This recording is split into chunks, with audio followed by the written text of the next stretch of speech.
വൃദ്ധസമയം കുറേ പോയി. അല്ലാഹ് അലി ഇബ്നു അബീ താലിബ് റസൂലുള്ളാഹിന്റെ ആരാ? അതായത് അബൂ താലിബിന്റെ ഭാര്യ. അബൂ താലിബിന്റെ മോനാണല്ലോ അലി റളിയല്ലാഹു അൻഹു. അലി റളിയല്ലാഹു അൻഹു ഉമ്മയാണ് ഫാത്തിമ ബിൻത് അസദ്. അപ്പൊ അലി ഇബ്നു അബീ താലിബിന്റെ ഉമ്മ അല്ല, അലി ഇബ്നു അബീ താലിബിന്റെ ഭാര്യ. അലി ഇബ്നു അബീ താലിബിന്റെ ഉമ്മ അബൂ താലിബിന്റെ ഭാര്യ. മുല കൊടുത്തിട്ടല്ല, മുല കൊടുത്ത ബന്ധമല്ല. പിന്നെ ഉമ്മ മരണപ്പെട്ടതിന് ശേഷം ഒരു ഉമ്മ ഒരു മകനിക്ക്, നമ്മളെ ഉമ്മാരെ കൊണ്ട് ഇപ്പോഴും നമുക്ക് ഗുണം കിട്ടുന്നില്ലേ?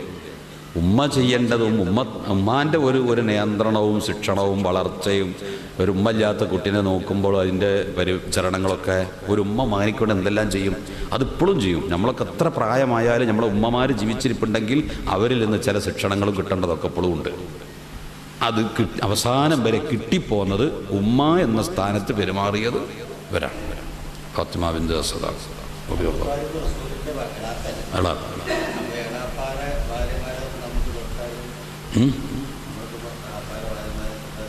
അതെ, എളാപ്പാൻ്റെ ഭാര്യ എളാവല്ലേ? ഒന്നുമുറി ബാപ്പാൻ്റെ അനുജൻ്റെ ഭാര്യയല്ലേ? അതെ, അത് റസൂലുള്ളാഹിക്കുള്ള ചില ഖുസൂസിയാത്തുകൾ, നബി സല്ലല്ലാഹു അലൈഹി വസല്ലം നിങ്ങൾക്കുള്ള ഖുസൂസിയാത്തുകൾ. പിന്നെ വല്ല മുലകുടി ബന്ധം നടന്നിട്ടുണ്ടെങ്കിൽ വിശേഷിച്ചും ഉമ്മന്നെ ആയും ചെയ്ത്.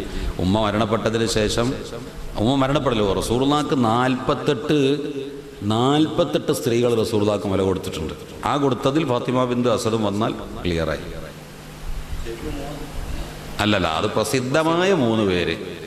ശരിക്കും പറഞ്ഞാൽ 48 പേര് മുലെടുത്തിട്ടുണ്ട് റസൂലുള്ളാഹിക്ക്. തബറുക്ക് വിചാരിച്ചും ബന്ധങ്ങൾ നിലനിൽക്കാനും ചില പ്രത്യേക സാഹചര്യത്തിലൊക്കെ ഒരുപാട് പെണ്ണുങ്ങൾ റസൂലുള്ളാഹിക്ക് മുലെടുത്തിട്ടുണ്ട്. അതിൽ ഫാത്തിമ ബിൻത് അസദ് കൊടുത്തിട്ടുണ്ടെന്നാണ് എൻ്റെ ധാരണ. ഞാൻ ഉറപ്പ് പറയുന്നില്ല. ഹലീമ ബീവി,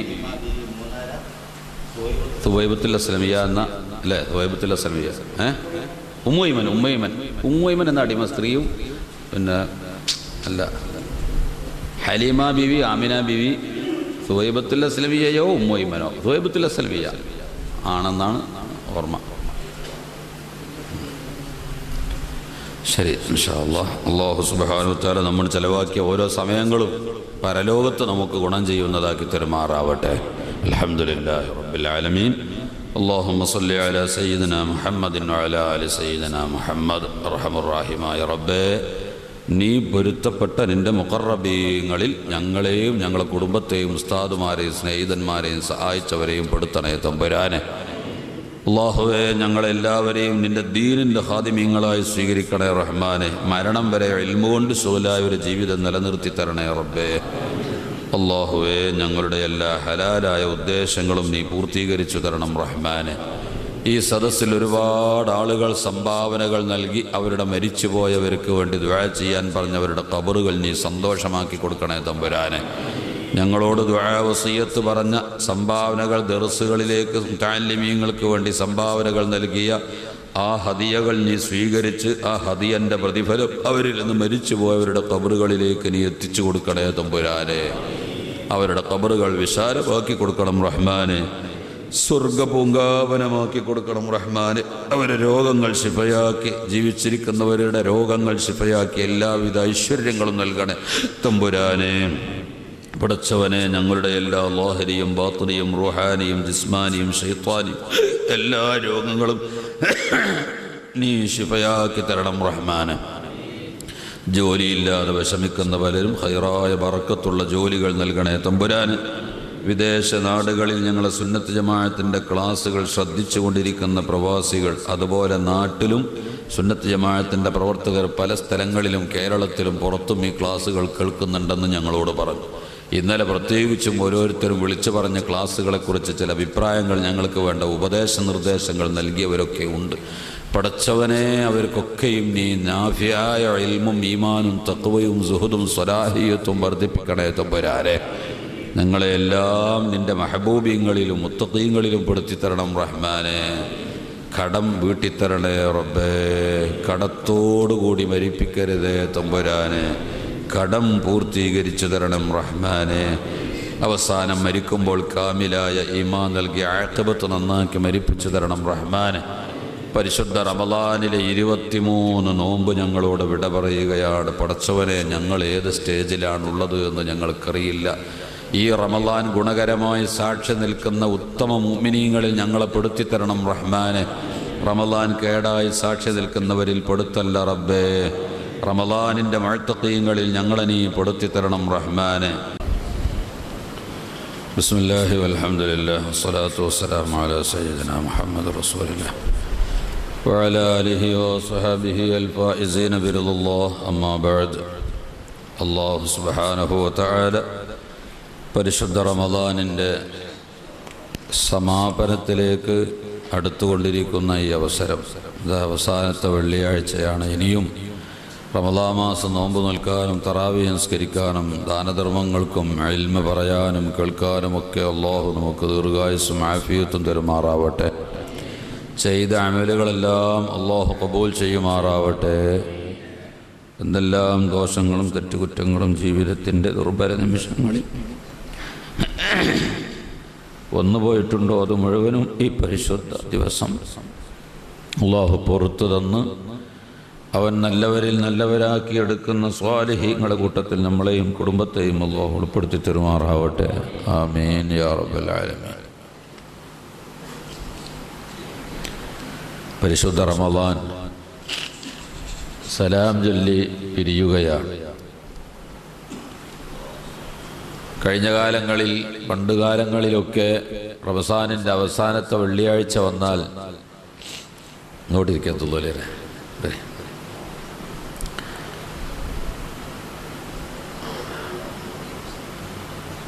റമളാനിൻ്റെ അവസാനത്തെ വെള്ളിയാഴ്ചയായാൽ അസ്സലാമു അലൈക യാ ഷഹ്റ റമളാൻ എന്ന് പറയുമ്പോൾ ജനങ്ങളെല്ലാം കൂടി പള്ളിയുടെ ഉള്ളിൽ നിന്ന് പൊട്ടിക്കരഞ്ഞിരുന്ന അനുഭവം ഞാൻ ഖുത്ബ ഓതുമ്പോൾ തന്നെ അനുഭവിച്ചിട്ടുണ്ട്. ഒരു കാലഘട്ടത്തിലെ സമൂഹം വിശുദ്ധ റമളാനിനോട് വിട പറയുക എന്ന് പറയുമ്പോൾ അവർക്ക് താങ്ങാനാകാത്ത ദുഃഖമാണ്. റമളാൻ മാസം വിട്ടുപിരിഞ്ഞു പോകുമ്പോൾ വാനലോകത്തുള്ള മലായിക്കത്തിനും അള്ളാഹുവിൻ്റെ സൃഷ്ടിജാലങ്ങൾക്ക് മുഴുവനും സങ്കടമാണ്. കാരണം അള്ളാഹുവിൻ്റെ റഹ്മത്തും ഔദാര്യവും ഇത്രയേറെ വർഷിച്ച ഒരു സന്ദർഭം വേറെയില്ല. അള്ളാഹു കരുണ കാണിക്കുന്നതിൽ ഏറ്റവും കരുണ കാണിച്ച, പാപങ്ങൾ പുറത്തു കൊടുക്കുന്ന നരകക്കവാടം അടച്ച് ഇബ്ലീസിനെ കെട്ടിയിട്ട് എല്ലാം കൊണ്ടും അവൻ്റെ ഔദാര്യം കൊണ്ട് പൊതിഞ്ഞ ഒരു കാലഘട്ടമാണ് വിട പറയാൻ പോകുന്നത്. ഇത് വിട്ടുപിരിയുമ്പോഴുള്ള സങ്കടം, സ്വർഗങ്ങളെല്ലാം അലങ്കരിച്ച് സ്വർഗത്തിൻ്റെ കവാടങ്ങൾ തുറന്നു വെച്ച് അതിലേക്ക് കടന്നു വരാൻ ആളുകളെ സ്വാഗതം ചെയ്ത് സ്വീകരിക്കാൻ വേണ്ടി അല്ലാഹു തആല കാത്തിരിക്കുന്നൊരു കാലം. ഈ കൂട്ടത്തിൽ അടക്ക കച്ചവടക്കാരുണ്ടെങ്കിൽ, തേങ്ങാ കച്ചവടക്കാരുണ്ടെങ്കിൽ ചില സന്ദർഭത്തിൽ അവർ തേങ്ങ വിൽക്കാതെ അവർ വെക്കും. കുരുമുളക്, റബ്ബർ ഒക്കെ തൽക്കാലം അവിടെ വെക്കും. മാർച്ച് മാസം ബജറ്റ് അവതരിപ്പിച്ചാൽ വില കൂടാൻ പോവാണ്. മാർക്കറ്റ് കൂടുമ്പോൾ ഇറക്കിയിട്ട് കൂടുതൽ കാശ് കിട്ടാൻ നല്ല മാർക്കറ്റായിരുന്നു. നമ്മളെ അമലുകൾക്കൊക്കെ നല്ല മാർക്കറ്റുള്ള സമയമായിരുന്നു. ഇപ്പോൾ ദാനധർമ്മങ്ങൾക്ക് വലിയ പ്രതിഫലം, ഒരു നന്മ ചെയ്താൽ 70 ഇരട്ടി പ്രതിഫലം, അതൊക്കെ വലിയ മാർക്കറ്റ് കൂടുന്ന സന്ദർഭമായിരുന്നു ഈ ഒരു മാസക്കാലം. ഇതങ്ങ് വിട്ടുപിരിഞ്ഞു പോകുമ്പോൾ സ്വാഭാവികമായും എന്തായാലും മുഅ്മിനീങ്ങൾക്ക്, ഹൃദയത്തിൽ ഈമാനുള്ളവർക്ക് സങ്കടമാണ്. ചുരുക്കം ചില ആളുകളൊക്കെ സന്തോഷിക്കും. യഥാർത്ഥത്തിൽ ഭക്ഷണം കഴിക്കാനും വെള്ളം കുടിക്കാനൊക്കെ പകലിൽ നിയന്ത്രണമുള്ളതൊക്കെ നീങ്ങി കിട്ടിയല്ലോ എന്നതിൻ്റെ പേരിൽ ചുരുക്കം ചില ആളുകൾക്ക് സന്തോഷം ഉണ്ടാവാം. ഒട്ടുമിക്ക ആളുകളും, മുഅ്മിനീങ്ങൾ മുഴുവനും, മലക്കുകളും ഒക്കെ അതിൽ സങ്കടപ്പെടുന്നവരാണ്. അടുത്തൊരു റമളാനിന് ഇതുപോലെ സ്വാഗതം ചെയ്യാനുള്ള, അമലുകൾ ചെയ്യാനുള്ള ഒരു ആയുസ് എനിക്ക് നീണ്ടു കിട്ടുമോ എന്ന കാര്യത്തിൽ അവരൊക്കെ ദുഃഖിതരും സങ്കടപ്പെടുന്നവരുമാണ്. വിശുദ്ധ റമളാൻ വിട പറയുമ്പോൾ അങ്ങനെയാണ് മുഅ്മിനീങ്ങളുടെ ഹൃദയം. ഈ അവസരം റമളാനിൻ്റെ അവസാനത്തെ നിമിഷങ്ങളിലേക്ക് കടന്നുകൊണ്ടിരിക്കുകയാണല്ലോ. ഇന്നിപ്പോൾ റമളാൻ 24 ആയിക്കഴിഞ്ഞു. ഇനി 5 ദിവസം അല്ലെങ്കിൽ 6 ദിവസമാണ് നമുക്ക് ബാക്കിയുള്ളത്. വളരെ കുറഞ്ഞ ദിവസങ്ങൾ മാത്രമേ ഉള്ളൂ. ലൈലത്തുൽ ഖദർ ഒരു പക്ഷേ കഴിഞ്ഞു പോയിട്ടുണ്ടാവാം, അല്ലെങ്കിൽ ഈ ഉള്ള ദിവസങ്ങളിൽ പ്രതീക്ഷിക്കാം. അവസാനത്തെ 10ലാണ് ഇതിന് കൂടുതൽ സാധ്യത. അവസാനത്തെ 10 ലൈലത്തുൽ ഖദ്ർ എന്ന ഒരു രാത്രി കൊണ്ട് അല്ലാഹു തആല ഈ മാസത്തെ അനുഗ്രഹിച്ചത് നമ്മളോട് ചെയ്ത വലിയ കരുണയാണ്. മുൻകാല പ്രവാചകന്മാരുടെ സമൂഹങ്ങൾക്ക് ധാരാളം ഇബാദത്ത് ചെയ്യാൻ കാലാവധി ഉണ്ടായിരുന്നു. ആയിരക്കണക്കിന് കൊല്ലം യുദ്ധം ചെയ്ത ആളുകൾ തന്നെ ഉണ്ടായിരുന്നു. ജിഹാദ് എന്ന യുദ്ധം എന്ന ഇസ്ലാമിൻ്റെ ഏറ്റവും സുപ്രധാനമായ ഒരു അമല് ആയിരക്കണക്കിന് കൊല്ലം ചെയ്ത ആളുകൾ കഴിഞ്ഞ കാലത്തെ ജീവിതങ്ങളിലുണ്ട്. ഷമ്മൂലുൽ ഗാസിയെ പോലുള്ള അങ്ങനത്തെ വലിയ വലിയ യോദ്ധാക്കളായ ആളുകൾക്കൊക്കെ ഒരുപാട് സൽക്കർമ്മങ്ങൾ ചെയ്തു കൂട്ടാൻ അവസരം കിട്ടിയെങ്കിൽ നൂഹ് നബി അലൈഹിസ്സലാമിന് 950 കൊല്ലം ഇബാദത്തെടുക്കാനും അവരുടെ ഉമ്മത്തിന് അത്രയും കാലം ഇബാദത്തെടുക്കാൻ അവസരം കിട്ടിയപ്പോൾ അല്ലാഹുവിൻ്റെ റസൂലിൻ്റെ ഉമ്മത്തികളായ നമുക്കുള്ള വയസ്സ് അഅ്മാറു ഉമ്മത്തി മാ ബൈന 60 വ 70, 60ൻ്റെയും 70ൻ്റെയും ഇടയിലാണ്, ചുരുക്കപ്പെട്ടിരിക്കുകയാണ്. 100, 110 മരിക്കുകയാണെങ്കിൽ പെട്ടിക്കോളത്തിലായിരിക്കും ചരമവാർത്ത വരിക. അതൊരു അത്ഭുതമാണ്, അത്ഭുത വാർത്തയാണ്. ഷാഫിഈ ഫുഖഹാഇന്റെ കൂട്ടത്തിൽ ഏറ്റവും കൂടുതൽ ആയുസ് ജീവിച്ച് മരിച്ചത് ചരിത്രത്തിൽ പെട്ടിക്കോളത്തിട്ടാണ് എഴുതുന്നത്. ആരാണ്? അബൂ ശുജാഉൽ ഇസ്ഫഹാനി റളിയല്ലാഹു അൻഹു. 160 വയസ്സാണ്. അപ്പോൾ ഷാഫിഈ ഫുഖഹാഇന്റെ കൂട്ടത്തിലെ ഏറ്റവും വലിയ വയസ്സ് ഇപ്പം എത്രയാണ്? 160 വയസ്സ്. അത് അത്ഭുതമായിട്ടാണ് ചരിത്രം രേഖപ്പെടുത്തുന്നത്. അബൂ ശുജാഉൽ ഇസ്ഫഹാനി റളിയല്ലാഹു അൻഹു തൻ്റെ 160ാമത്തെ വയസ്സിൽ ദിർസൊക്കെ നിർത്തി മതിയാക്കി മദീനത്ത് അള്ളാഹുവിൻ്റെ റസൂലിൻ്റെ പള്ളിയിൽ ബാങ്ക് കൊടുക്കുന്ന ഒരു മുക്രിയായി ജീവിച്ച് മദീനത്ത് മരിച്ചു കിട്ടണം എന്ന നിലക്ക് അവിടെ വന്ന ആളാണ്. പള്ളിയിൽ വന്നപ്പോൾ പള്ളിയിൽ മുഅദ്ദിനായി ജോലി ഏറ്റെടുക്കുകയും റൗള ഷരീഫിൻ്റെ ഉള്ളിൽ മറവ് ചെയ്യപ്പെടാൻ ഭാഗ്യം കിട്ടുകയും ചെയ്ത മനുഷ്യനാണ്. അദ്ദേഹത്തിൻ്റെ ഖബർ റൗള ഷരീഫിൻ്റെ ഉള്ളിലാണ്. അള്ളാഹുവിൻ്റെ റസൂലിൻ്റെ ഖബർ ഷരീഫിൻ്റെ പിന്നിൽ സിദ്ദീഖ് റളിയല്ലാഹു അൻഹുവിൻ്റെ ഖബർ, അതിൻ്റെ പിന്നിൽ ഉമർ ബിൻ ഖത്താബ് റളിയല്ലാഹു അൻഹുവിൻ്റെ ഖബറും കഴിഞ്ഞാൽ കുറച്ച് പുറകോട്ട് മാറിയിട്ട് ഒരു ഖബർ ഇപ്പോഴും കാണാം. ആരെങ്കിലുമൊക്കെ ഹജ്ജിന് പോകുന്നവരുണ്ടെങ്കിൽ ശ്രദ്ധിച്ചാൽ ഖബർ കാണാം. സ്വർഗത്തോപ്പിൻ്റെ ഭാഗത്ത് കൂടി ഇങ്ങനെ പോയിട്ട് സ്വർഗത്തോപ്പിൻ്റെ പുറകിലേക്ക് നീങ്ങിയാൽ സുഫത്തിൻ്റെ അഹ്ലുകാർ റസൂലുള്ളാഹി ദിർസ് നടത്താൻ ഇരുന്നിരുന്ന സ്ഥലമാണ്. ആ സുഫത്തിൻ്റെ അഹ്ലുകാർ ഇരുന്ന ആ ഭാഗത്ത് കൂടി ഇങ്ങനെ പോയാൽ പിന്നിക്കാണുന്നത് ഫാത്തിമ ബീവിൻ്റെ വീട്ടിലേക്ക് കടക്കുന്ന വാതിൽ എന്ന് പറഞ്ഞിട്ട് അടച്ചിട്ടൊരു വാതിലുണ്ട്. ആ വാതിലിൻ്റെ ഉള്ളിൽ കൂടി നോക്കിയാൽ മമ്പോർത്തൊക്കെ പോയാൽ കാണുന്നത് പോലെ കെട്ടിപ്പൊക്കിയൊരു ഖബർ കാണാം, ആർക്കും കാണാം. അതാരുടെ ഖബറാണ്?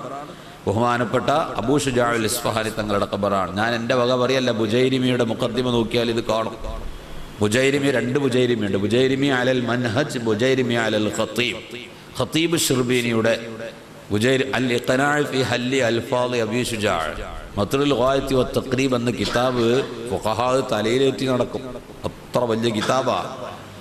ഇങ്ങനത്തെ അബൂ ശുജാഉൽ ഇസ്ഫഹാനി റളിയല്ലാഹു അൻഹു അതിൻ്റെ ഉള്ളിലാണ് തൻ്റെ ഖബർ. റൗളയുടെ ഉള്ളിൽ ആ ഹുജ്റത്തു ഷരീഫയുടെ പുറകിലാണ് മഹാനവറുകൾക്ക് കിടക്കാൻ ഭാഗ്യം കിട്ടിയത്. ചരിത്രത്തിൽ ഏറ്റവും കൂടുതൽ വയസ്സ് ജീവിച്ച ആളാണ്. എത്ര? 160 വയസ്സ്. അതാണ് ഇപ്പം നമ്മളെ ആയുസ്. നമ്മുടെ ആയുസ് എത്ര കുറവാണെന്നറിയോ? സിദ്ദീഖ് റളിയല്ലാഹു അൻഹു അല്ലാഹുവിൻ്റെ റസൂൽ 63ാമത്തെ വയസ്സിൽ വഫാത്തായി. സിദ്ദീഖ് റളിയല്ലാഹു അൻഹു 63ാമത്തെ വയസ്സിൽ വഫാത്തായി. ഉമർ റളിയല്ലാഹു അൻഹു 63ാമത്തെ വയസ്സിൽ വഫാത്തായി.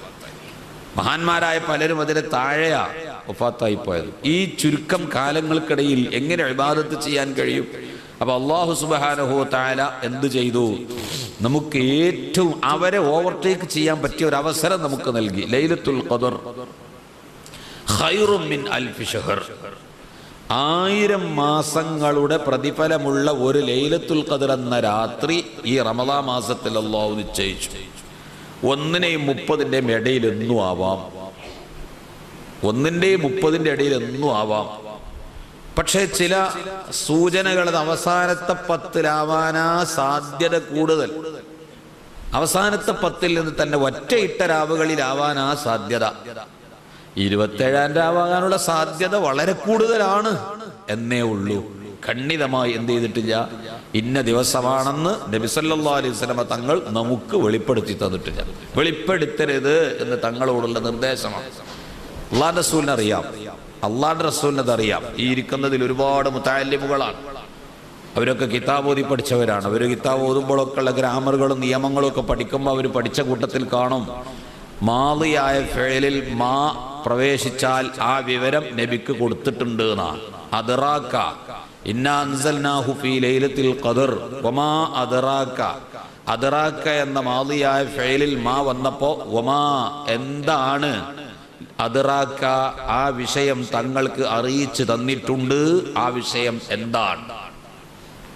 യുദ്രീക എന്നാണെങ്കിലോ വമാ യുദ്രീക ലഅല്ല സഅത തകൂനു ഖരീബ എന്നുണ്ടല്ലോ ഖുർആനിൽ. അപ്പൊ യുദ്രീക എന്നാണെങ്കിൽ അപ്പോൾ അറിയിച്ചു കൊടുത്തിട്ടില്ല എന്നാണ്. വമാ എന്താണ് യുദ്രീക?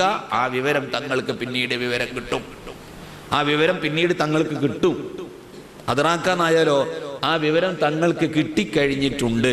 അതെന്താണ്? അപ്പൊ നബി തങ്ങൾക്ക് അത് അറിയിച്ചു കൊടുത്തിട്ടുണ്ടെന്നാണ് ഖുർആനിന്റെ ഈ പ്രയോഗത്തിൽ നിന്ന് മനസ്സിലാകുന്നത് എന്നാണ് മുഫസ്സിരീങ്ങൾ പറയുന്നത്. പക്ഷെ നമ്മൾക്കത് പറഞ്ഞു തന്നില്ല. എന്തിനാ? 30 ദിവസം നമ്മൾ കിടന്ന് അധ്വാനിക്കണം. 30 ദിവസമല്ലേ അധ്വാനിക്കേണ്ടതുള്ളൂ. 30 ദിവസം അധ്വാനിച്ചാൽ കിട്ടുന്ന പ്രതിഫലം എന്താണ്? 83 വർഷം ഇബാദത്തെടുത്ത പ്രതിഫലമാണ്. 83 കൊല്ലം നിരന്തരമായി ഒരു മനുഷ്യൻ ഇബാദത്ത് ചെയ്താൽ അയാൾക്ക് എന്ത് പ്രതിഫലം കിട്ടുമോ ആ പ്രതിഫലം ഒരൊറ്റ രാത്രി ഇബാദത്തെടുത്താൽ കിട്ടും. രാത്രിയും പകലും കൂടി വേണ്ട, രാത്രി മാത്രം ഇബാദത്തെടുത്താൽ 83 കൊല്ലം ഇബാദത്ത് ചെയ്ത പ്രതിഫലം ലഭിക്കുകയാണ്.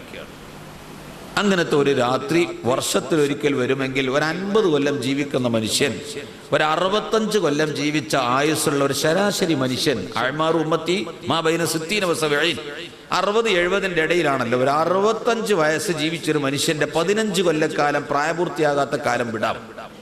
ബാക്കിയുള്ള 50 കൊല്ലത്തിനിടയിൽ എത്ര ലൈലത്തുൽ ഖദർ അവന് കിട്ടി. അപ്പോൾ ഈ മനുഷ്യൻ കഴിഞ്ഞ കാല ഉമ്മത്തിനെ ഓവർടേക്ക് ചെയ്യുന്നൊരവസ്ഥയിലേക്ക് എത്തിയില്ലേ? ഇത് അല്ലാഹു തആല ചെയ്ത ഒരു അനുഗ്രഹം. ഒരൊറ്റ രാത്രിയിൽ ആരാധനയുടെ പുണ്യമാണത്. എന്താണ് ഈ ആരാധന? അന്ന് ചെല്ലുന്ന സുബ്ഹാനല്ലാഹ് 83 കൊല്ലം ഇരുന്ന് സുബ്ഹാനല്ലാഹ് ചെല്ലിയതിനേക്കാൾ കൂലിയാണ്. അന്ന് 2 റക്അത്ത് നിസ്കരിച്ച അന്നത്തെ തറാവീഹ് 83 കൊല്ലം തറാവീഹ് നിസ്കരിച്ച കൂലിയ അന്നത്തെ തറാവീഹിന്.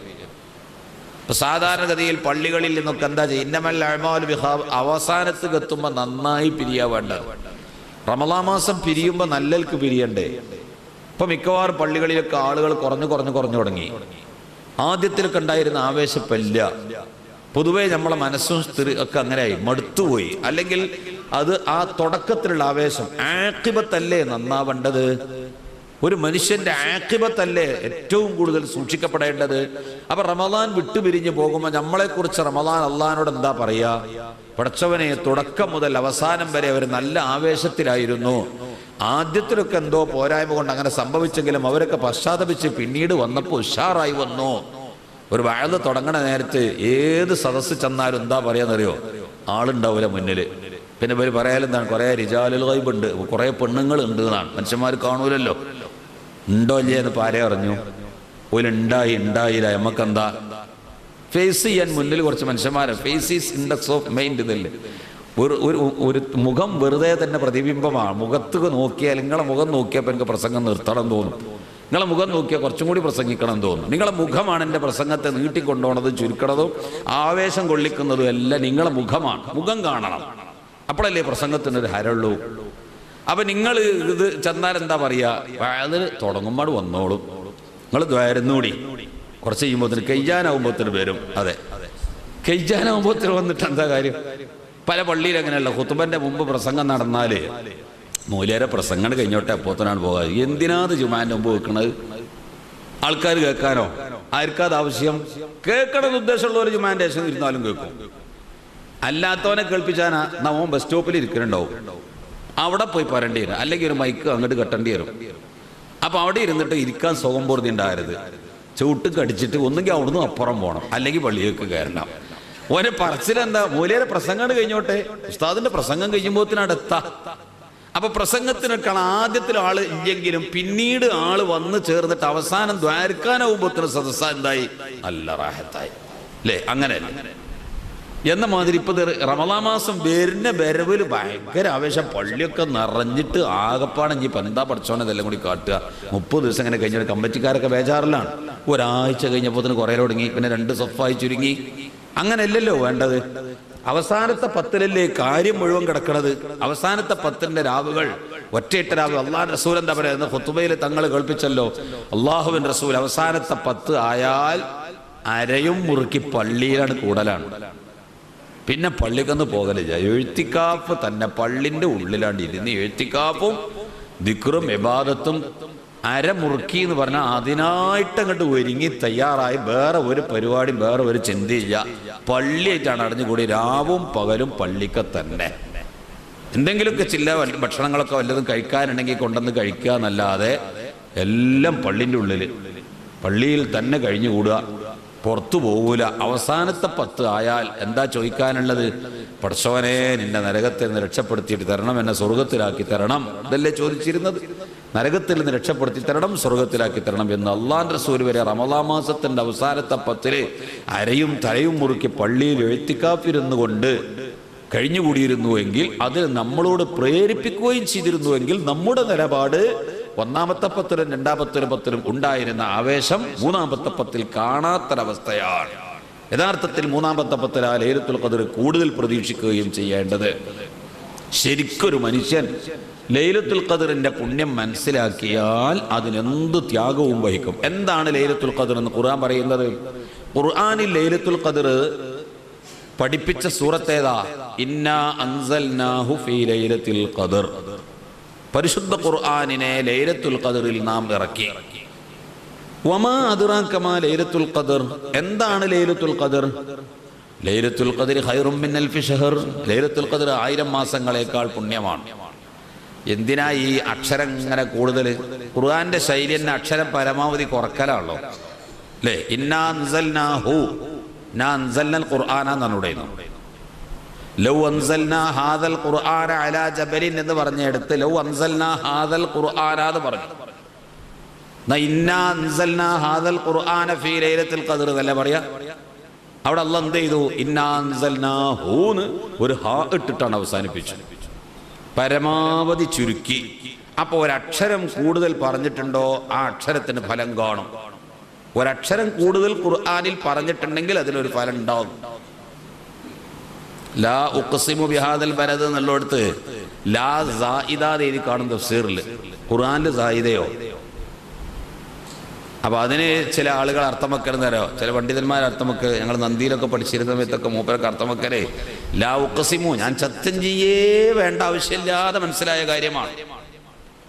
ലാ ഉഖ്സിമു, ഞാൻ സത്യം ചെയ്യേ വേണ്ട, അല്ലാതെ തന്നെ ബോധ്യപ്പെട്ട കാര്യമാണ്. അപ്പൊ ലാ കർത്തായി സായിദല്ല. അങ്ങനെയാണ് ഓരോരുത്തർ അർത്ഥം വെക്കൽ. എങ്ങനെ ഖുർആനിൽ സായിദ ഉണ്ട് എന്ന് വരുത്തണ്ടെന്ന് വിചാരിച്ച് പറയാണ്. നമ്മളെ തഫ്സീറിൽ ജലാലൈലി എന്താ ഉള്ളത്? ലാ സായിദ. ഉഖ്സിമു എന്താ അർത്ഥം? സത്യം ചെയ്ത് പറയുന്നു. അപ്പൊ ലാ കർത്തല്ല. ഖുർആനിൽ ഒരു ഹർഫ് വന്നോ അതിന് ഉദ്ദേശം അർത്ഥം ഉണ്ടാവും. അപ്പൊ ലൗ അൻസൽനാഹു, ഇന്നാ അൻസൽനാഹു, ഖുർആനിനെ നാം ഇറക്കി. അതേസമയത്ത് വേറൊരു സ്ഥലത്ത് അല്ലാഹ് പറഞ്ഞതോ ലൗ അൻസൽനാ ഹാദൽ ഖുർആന, ഈ ഖുർആനിനെ നാം ഇറക്കിയത് ഒരു പർവ്വതത്തിന്റെ മുകളിലായിരുന്നെങ്കിൽ, അവിടെ ലൗ അൻസൽനാഹു എന്ന് പറഞ്ഞാലും മനസ്സിലാവൂലേ? അപ്പൊ അവിടെ അങ്ങനെ പറഞ്ഞ അല്ലാഹ് ഇവിടെ എന്ത് ചെയ്ത്? ഇന്നാ അൻസൽനാഹു എന്ന് പറഞ്ഞിട്ട് ഒരു ഹാ ഇട്ടിട്ട് ബാക്കി അക്ഷരമൊക്കെ ചുരുക്കി. ആ ചുരുക്കി അല്ലാഹ് പിന്നെ പറയാൻ പോണത് കണ്ടോ? ഇന്നാ അൻസൽനാഹു ഫീ ലൈലത്തുൽ ഖദ്ർ, ഖുർആനെ ലൈലത്തുൽ ഖദ്റിൽ ഇറക്കി. വമാ അദ്റാക മാ ഹിയ എന്ന് പറഞ്ഞാൽ മതി. വമാ അദ്റാക മാ ലൈലത്തുൽ ഖദ്ർ, എന്താണ് ലൈലത്തുൽ ഖദ്ർ? ഖുർആനിനെ ലൈലത്തുൽ ഖദ്റിൽ ഇറക്കി. എന്താണ് ലൈലത്തുൽ ഖദ്ർ? ലൈലത്തുൽ ഖദ്രി ഖൈറും മിൻ അൽഫി ഷഹർ. ലൈലത്തുൽ ഖദ്ർ 1000 മാസങ്ങളേക്കാൾ ഖൈറാണ്. അപ്പൊ 3 വട്ടം ലൈലത്തുൽ ഖദ്ർ എന്ന് എന്തിനാ പറഞ്ഞേ? ഒറ്റ വട്ടം പറയേ വേണ്ടു. ഖുർആനിനെ ലൈലത്തുൽ ഖദ്റിൽ ഇറക്കി. എന്താണത്? അത് 1000 മാസങ്ങളേക്കാൾ ഖൈറാണ്. മനുഷ്യന്മാർക്ക് തിരിയില്ലേ? ഇവിടെ അല്ലാഹ് പറഞ്ഞ എന്താണ്? ഖുർആനിനെ ലൈലത്തുൽ ഖദ്റിൽ ഇറക്കി. എന്താണ് ലൈലത്തുൽ ഖദ്ർ? ലൈലത്തുൽ ഖദ്ർ 1000 മാസങ്ങളേക്കാൾ ഖൈറാണ്. അങ്ങനെ പറഞ്ഞതിന്റെ പിന്നിൽ ഉള്ള പൊരുള്, ലൈലത്തുൽ ഖദ്ർ എന്ന പദം ഉച്ചരിക്കാൻ 9 അക്ഷരം വേണം. ലൈലത്തുൽ ഖദ്ർ എന്ന് എണ്ണി നോക്കിയാൽ അതിൽ 9 അക്ഷരം ഉണ്ടാവും. അതിനെ 3 വട്ടം ആവർത്തിച്ചപ്പോൾ എത്രയായി? 3 9 27 ലൈലത്തുൽ ഖദ്ർ എന്ന് ചില ഇമാമിങ്ങൾ അതിന്റെ പേരിൽ കണ്ടുപിടിച്ചു. ഖുർആനിൽ എല്ലാം പറഞ്ഞിട്ടുണ്ടല്ലോ. അള്ളാഹുവിന്റെ റസൂലിന്റെ വയസ്സ് എത്രയെന്ന് ഖുർആനിലുണ്ട്. അള്ളാഹുവിന്റെ റസൂലിന് എത്ര വയസ്സാ? 63 വയസ്സ്. 63 ഫലാത്തിൻ വസത്തീന അവിടെ ഖുർആനിൽ. അപ്പൊ അതിലെ ഉലമാ കണ്ടുപിടിച്ചെന്തറിയോ? വലയു അഖിറല്ലാഹു നഫ്സൻ ഇദാ ജാഅ അജലുഹാ എന്ന് പറഞ്ഞ ആയത്ത് 63-ാമത്തെ സൂറത്തിന്റെ അവസാനത്തെ ആയത്താണ്. അപ്പൊ അള്ളാഹുവിന്റെ റസൂലിന്റെ ആയുസ് 63. ഓരോ ഇമാമുകളുടെ ഓരോ കണ്ടുപിടുത്തങ്ങളാണ്. വെറുതെ തോന്നിയത് പറയല്ല, അതിനൊക്കെ ഓരോരോ അടിസ്ഥാനത്തിൻ്റെ പേരിൽ പറയുന്നതുമാണ്. അപ്പോൾ അത് കണ്ടിട്ട് ചില ഫുഖഹാ അയിമ്മത്ത് എന്ത് പറഞ്ഞു, അള്ളാഹിൻ്റെ റസൂലിന് 63 വയസ്സാണ് എന്ന് കണ്ടുപിടിച്ചു. ചിലർ പറഞ്ഞു അള്ളാഹിൻ്റെ റസൂൽ മരിച്ചിട്ടേറെ ചാവും. അള്ളാഹിൻ്റെ റസൂൽ മരിച്ചു എന്ന് സ്ഥാപിക്കാൻ കഴിയുന്ന ആരുണ്ടെങ്കിലും ഇവിടെ സ്ഥാപിച്ചോളി. അള്ളാഹിൻ്റെ റസൂൽ മരിച്ചു എന്ന് സ്ഥാപിക്കാൻ കഴിയുമോ? ഖുർആനിലുണ്ടോ അള്ളാഹിൻ്റെ റസൂൽ മരിച്ചു? ഉണ്ടെങ്കിൽ പറയാം. അള്ളാഹിൻ്റെ റസൂൽ മരിച്ചു എന്ന് ഖുർആനിലുണ്ടോ? അറിയാം, മൂലയന്മാർക്കൊക്കെ അറിയാം, ഉണ്ടാതിരിക്കുകയാണ്. ഇന്നൊക്കെ മയ്യത്തുണ്ടോ ഇന്നഹു മയ്യത്തു എന്ന് ഖുർആനില്ലേ? അള്ളാഹിൻ്റെ റസൂൽ മയ്യത്താന്നല്ലേ ഖുർആൻ പറഞ്ഞത്? എൻ്റെ ഖുർആനിലുണ്ടല്ലോ അള്ളാഹിൻ്റെ റസൂൽ മരിച്ചു എന്നില്ലേ? അപ്പം ഞാൻ തിരിച്ചൊരു ചോദ്യം നിങ്ങളോട് ചോദിക്കുകയാണ്. ഇതൊക്കെ വിദേഹത്താരോട് നിങ്ങൾ ചോദിച്ചു മുട്ടിക്കണം. നമുക്ക് റസൂലുള്ളാഹിനെ ഖദറും അളമത്തും മനസ്സിലാക്കാനുള്ള ചില ആയത്താണ്. അതൊന്നും ഇപ്പം ഈ വിഷയം ഞാൻ വിശദീകരിക്കണില്ല, അതിലേക്ക് നീങ്ങുന്നുമില്ല. കുല്ലു നഫ്സിൻ ദാഇഖത്തുൽ മൗത്ത് എന്നതിൽ റസൂലുള്ള പെടൂലേ? ദാഇഖത്തുൽ മൗത്ത്, എല്ലാ ശരീരവും മരണത്തുരുചി നോക്കും. അതിൽ നബി പെടൂലേ? പെടുമെങ്കിൽ ഈ ആയത്ത് എന്തിനു പറഞ്ഞു? ഇന്നക മയ്യിത്തുൻ വഇന്നഹു മയ്യിത്തൂൻ പിന്നെ എന്തുകൊണ്ട് പറയേണ്ടി വന്നു? കുല്ലു നഫ്സിൻ ദാഇഖത്തുൽ മൗത്തിൽ അല്ലാഹു റസൂൽ പെടുമെങ്കിൽ ഇന്നക മയ്യിത്തുൻ എന്നെന്തിനു പറഞ്ഞു? പെടൂലെങ്കിൽ എന്തും ആര് പറഞ്ഞു പെടൂലാന്ന്?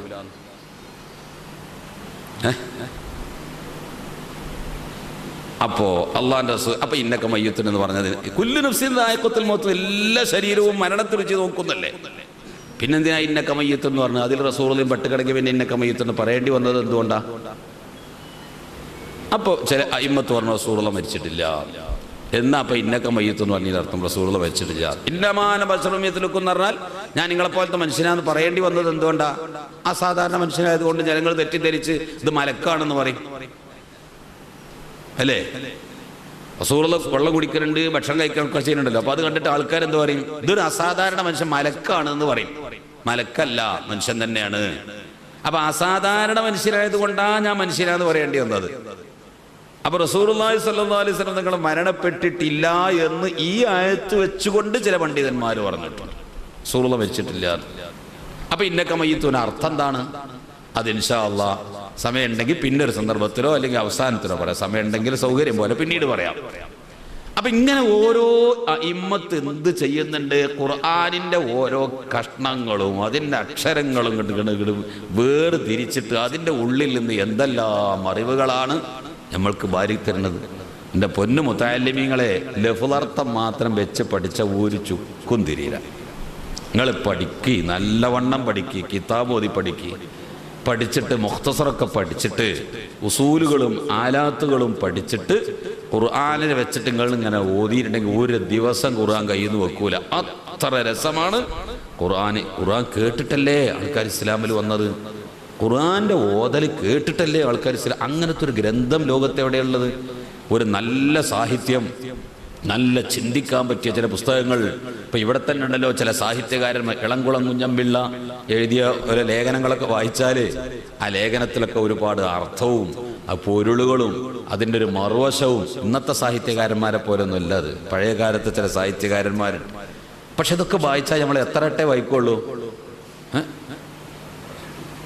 വൈക്കം മുഹമ്മദ് ബഷീറിൻ്റെ പുസ്തകമൊക്കെ വായിച്ചാൽ എത്ര? പാത്തുമ്മാൻ്റെ ആടൊക്കെ വായിച്ചാൽ എത്ര വട്ടം വായിക്കും? ആടുജീവിതം വായിച്ചാൽ എത്ര വട്ടം വായിക്കും? കൂടി വന്നാൽ 2 വട്ടം വായിക്കും. നിൽക്കുക, കൂടി വന്നാൽ 2 വട്ടം വായിക്കും, പിന്നെ വായിച്ചോ. എത്ര വട്ടായില്ലേ ഖുർആൻ ഓതലൊടങ്ങിയിട്ട്? വല്ല മടുപ്പുണ്ടോ? യാസീൻ എത്ര വട്ടാ ഓതിയത്? അർത്ഥം ഒരുതും തിരിയാത്ത നമ്മൾ എത്ര വട്ടാ പതൊക്കെ ഓതിയത്? എന്നിട്ട് നമുക്ക് വല്ല മടുപ്പുണ്ടോ? ഒരു ലേഖനം വായിച്ചാൽ നല്ല രസകരമായ ഒരു നോവലാണെങ്കിൽ 1 or 2 വട്ടം വായിക്കും. 3ാമത്തെ വട്ടം വായിച്ചത് തന്നെ വായിക്കാം, വേറെ എന്തെങ്കിലും വായിച്ചൂടെ എന്ന് പറയും. എന്നാ അങ്ങനെയാണെങ്കിൽ യാസീന് എത്ര വട്ടം ഓതി നമ്മൾ വല്ല മടുപ്പുണ്ടോ? ഒരു മടുപ്പില്ല. ഖുർആൻ എത്ര ഖത്ത് ഓതി നമുക്ക് വല്ല മടുപ്പുണ്ടോ? അർത്ഥം അറിയാത്തവന് പോലും അത് മടുപ്പില്ലെങ്കിൽ അർത്ഥം മനസ്സിലാക്കി ഓതിയാ എന്താ അതിൻ്റെ ഒരു രസം. അതാണല്ലോ സ്വഹാബത്തൊക്കെ ദീനിക്ക് വരാൻ കാരണം. ഖുർആൻ ഓതുന്നത് കേട്ടിട്ട് അതിൻ്റെ പാരായണ ശൈലിയിൽ നിന്നും അതിൻ്റെ ഉള്ളിൽ ഒതുങ്ങിക്കിടക്കുന്ന അർത്ഥഗാംഭീര്യം ചിന്തിച്ചിട്ടും സ്വഹാബത്ത് പലരും ഇസ്ലാമിൻ്റെ പുറത്തുള്ളവർ ഇസ്ലാമിൽ വന്നെങ്കിൽ ഈ അടുത്ത കാലത്ത് ഒരു മനുഷ്യൻ ഇസ്ലാമിൽ വന്നത് എന്താ അറിയോ? തേനീച്ചയെ പറ്റി ഖുർആനിൽ പറഞ്ഞു കേട്ടിട്ടാണ് അയാൾ ഇസ്ലാമിൽ വന്നത്. തേനീച്ചനെ പറ്റി. തേൻ എത്ര സൈസ് തേനുണ്ട്? എത്ര സൈസ് തേനുണ്ട്? 3 സൈസ് തേൻ. കാട്ടു തേൻ, സാധാരണ തേൻ, ചെറുതേൻ. 3 തേനാണ് നമ്മുടെ നാട്ടിൽ അറിയപ്പെട്ട തേൻ. 3 തരം തേനാണ്. ഖുർആനിൽ എത്ര തേന് പറഞ്ഞിട്ടുണ്ട്?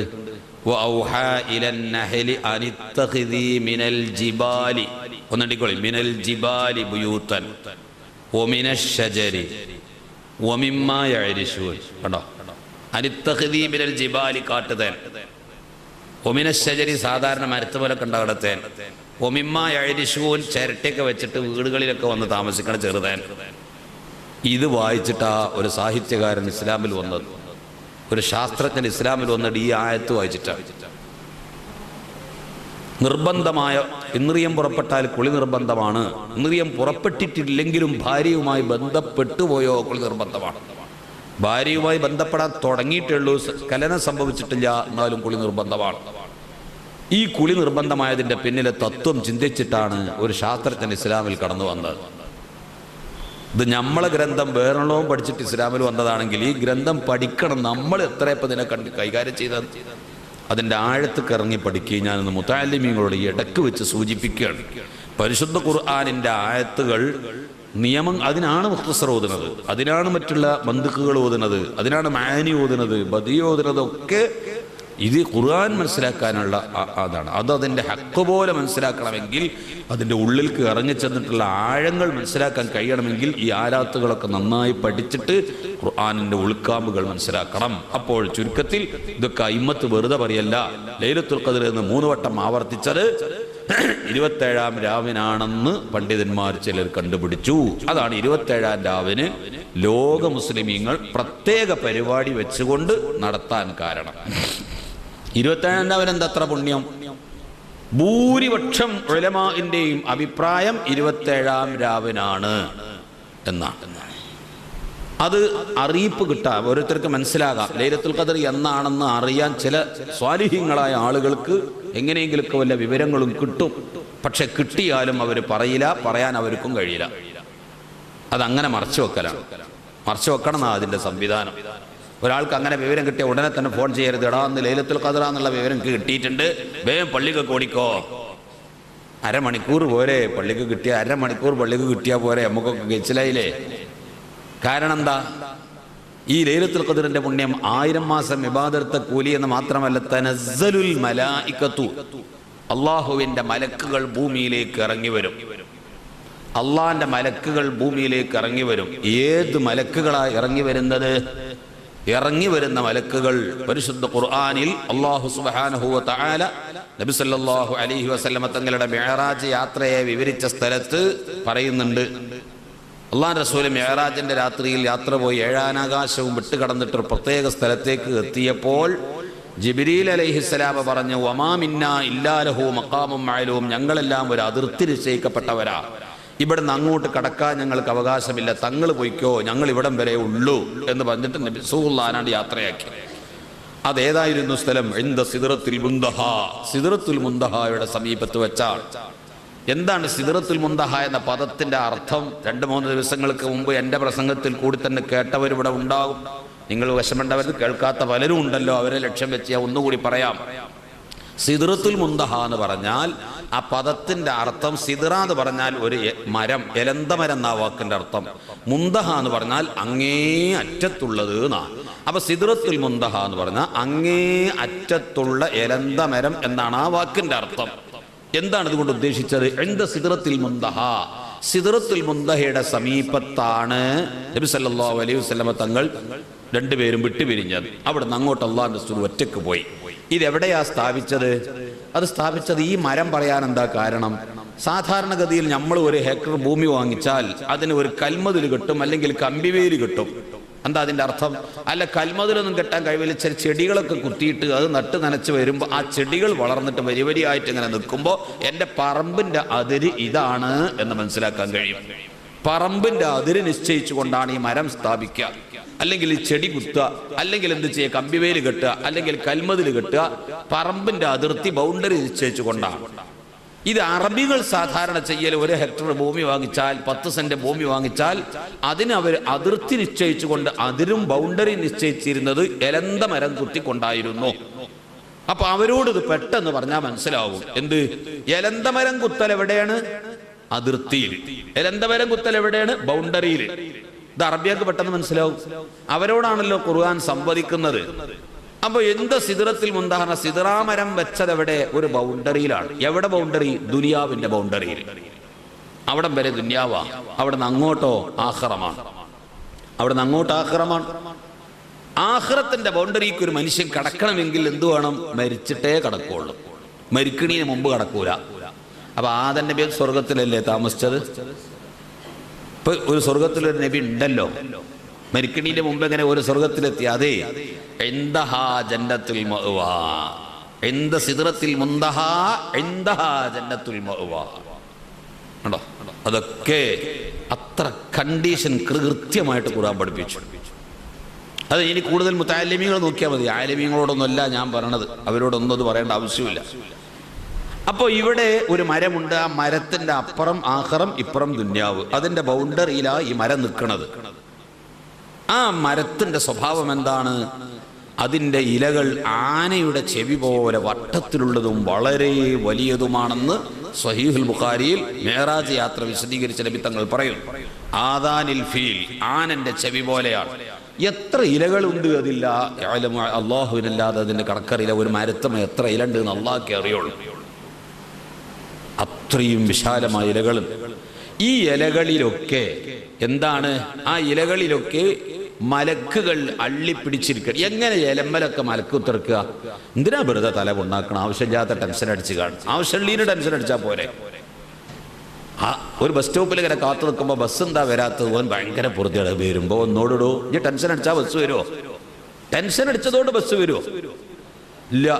പേടി, മരിക്കുന്നു പേടി. പേടിച്ചാ മരിക്കാതിരിക്കുവോ? എന്നാ പിന്നെ ഒന്ന് പേടിച്ചു നോക്കായിരുന്നു. പിന്നെന്തിനാ പേടി? നമുക്ക് ആവശ്യമില്ലാത്ത കുറെ ടെൻഷൻ ഉണ്ട്. ആയി പെട്ടതാ. അത് എങ്ങനെ പായാലും മലക്ക മലക്കുകൾ ഇരിക്കുക? ഇരുന്നോളൂടൂ, അള്ള ഇരുത്തിയതല്ലേ, അതവിടെ ഇരുന്നോളും. വലിയ ഇലകൾ, ആ ഇലമല് മുഴുവൻ മലക്കുകൾ. ഒരേലമ്മ തന്നെ എത്ര മലക്കുണ്ട് അത് അള്ളാഹ്ക്കേ അറിയുള്ളൂ. ഒരേലമ്മൽ എത്ര മലക്കുണ്ട് അത് അള്ളാഹ്ക്കേ അറിയുള്ളൂ. അപ്പൊ ഈ കണ്ട മരത്തിന്റെ ഇലകൾ എത്ര എണ്ണുണ്ട് എന്ന് പറയാൻ, ക്ലിപ്തപ്പെടുത്താൻ കഴിയാത്ത വലിയ മരം, വലിയ ഇലകൾ. ഓരോ ഇലകളിലും എത്ര മലക്കുണ്ട് എന്നും അള്ളാഹ്ക്കേ അറിയുള്ളൂ. അതിന് മാത്രം മലക്കുകളും. എന്താ ഇവർക്ക് പണി? ഒരൊറ്റ പണിയുള്ളൂ. കൊല്ലത്തിൽ ഒരു ദിവസത്തെ വർക്ക് മാത്രം അവർക്കുള്ളത്. ഇന്ത്യ ഗവൺമെന്റിനുണ്ടല്ലോ, പൊതുഖജനാവിന്റെ സ്വത്തിൽ നിന്നിട്ട് കുറച്ച് അതിർത്തി സുരക്ഷാ സേനയെ പോറ്റി വളർത്തണോ? എന്താ അവർക്ക് പണി? ആഗസ്റ്റ് 15 ഠൗ ഠൗ എന്നറിയാം ഇങ്ങോട്ട് പുറത്ത് ഇറങ്ങിയിട്ട് ഇന്ത്യൻ്റെ അതിർത്തിയിൽ എവിടെയെങ്കിലും വന്നിട്ട്, അല്ലെങ്കിൽ പാകിസ്ഥാൻകാർ ഇങ്ങോട്ട് വെടിയേക്കലുണ്ട് എന്ന് കേൾക്കുമ്പോൾ തോക്കെടുത്താണ് അതിന് പുറത്തിറങ്ങുക. കൊല്ലത്തിൽ ഒരിക്കലും ഒരു പണി. ആഗസ്റ്റ് 15 ഒരു പരേഡ്, വേറെ ഒരു പണിയില്ല. അതിനാളപ്പോൾ ഈ തീറ്റിപ്പോയിട്ടുള്ളത്. അങ്ങനത്തെ ചില അതിർത്തി സുരക്ഷാ സേനകൾ, അതിർത്തിക്കൽ കാവൽ നിൽക്കുന്ന ഈ മലക്കുകൾ, ഇവർക്ക് എന്താ പണി? കൊല്ലത്തിലൊരു ദിവസത്തെ പണിയുള്ളൂ. എന്താ കൊല്ലത്തിൽ പണി? ലൈലത്തുൽ ഖദർ ആവുമ്പോൾ ഈ മരത്ത് വന്നിട്ട് എല്ലാം കൂടി ഇങ്ങോട്ട് ഇറങ്ങും. സർവ്വ മലക്കുകളും കൂടെ ഇറങ്ങും. ഇറങ്ങിയിട്ട് നമ്മുടെയൊക്കെ വീടുകളിൽ കൂടി വരും. എല്ലാവരും വീട്ടിൽ കൂടിയും വരും. വീട്ടിലൂടെ വന്നിട്ട് ഒരു കൊല്ലം അവർ ഇരുന്ന് ചൊല്ലിയ ദിക്ർ, സ്വലാത്ത്, തസ്ബീഹ്. നമ്മളൊക്കെ ഉണ്ടാവില്ല, ഒന്ന് തുപ്പാൻ പോകുമ്പോൾ, പ്രത്യേകിച്ച് റമളാൻ മാസം ആകുമ്പോൾ കഫം ഇതാകുമ്പോൾ ഒന്ന് തുപ്പാൻ വേണ്ടിയിട്ട് പോകും. കഫം ഇറക്കിയാൽ നോമ്പ് പറയാൻ ഒന്ന് തുപ്പാൻ പോകും. ആ തുപ്പണ നേരത്തൊരു സുബ്ഹാനല്ലാഹ് കുറഞ്ഞില്ലേ? 70,000 ദിക്ർ ചെല്ലാൻ വേണ്ടിയിട്ട് ഒരു വീട്ടിലേക്ക് നമ്മളെ വിളിച്ചു വരുത്തിയിട്ട് അതിൻ്റെ ഇടയിൽ ഒരു മൊബൈൽ വന്നാൽ എടുത്തുകൊണ്ട് എനിക്കിപ്പോൾ പറ്റില്ല കുറച്ച് ചെയ്യട്ടെ എന്ന് പറഞ്ഞാൽ, എണ്ണം പിടിക്കണത് ഒരാളാണെങ്കിൽ ആ ദിക്ർ പോയില്ലേ? കിട്ടിയ പൈസ തിരിച്ചു കൊടുക്കണം. അത് നമുക്ക് തിന്നാൽ ഹലാലാവൂല. ചെല്ലാൻ നിശ്ചയിച്ച ദിക്ർ എണ്ണം പൂർത്തിയാക്കി മുഴുവൻ ചൊല്ലിക്കൊള്ളണം. അല്ലെങ്കിൽ ആ യാസീൻ ഓതി കൊടുത്ത് ഖുർആൻ ഓതുന്നതിൻ്റെ ഇടയിൽ സംസാരിച്ച ഈമാൻ കിട്ടാതെ മരിക്കുന്ന അൽ-ഇഅ്ലാം ബി ഖവാത്തിഇൽ ഇസ്ലാം ഇബ്നു ഹജർ റഹിമത്തുള്ളാഹി പറഞ്ഞിട്ടുണ്ട്. ഖുർആൻ ഓതുന്നതിൻ്റെ ഇടയിൽ വർത്താനം പറഞ്ഞാൽ ഈമാൻ കിട്ടാതെ മുർത്തദ്ദായി മരിക്കും. ഖുർആൻ ഇങ്ങനെ ഓതുക, വർത്താനം ഇങ്ങനെ പറയുക, പിന്നെയും ഖുർആൻ ഓതുക.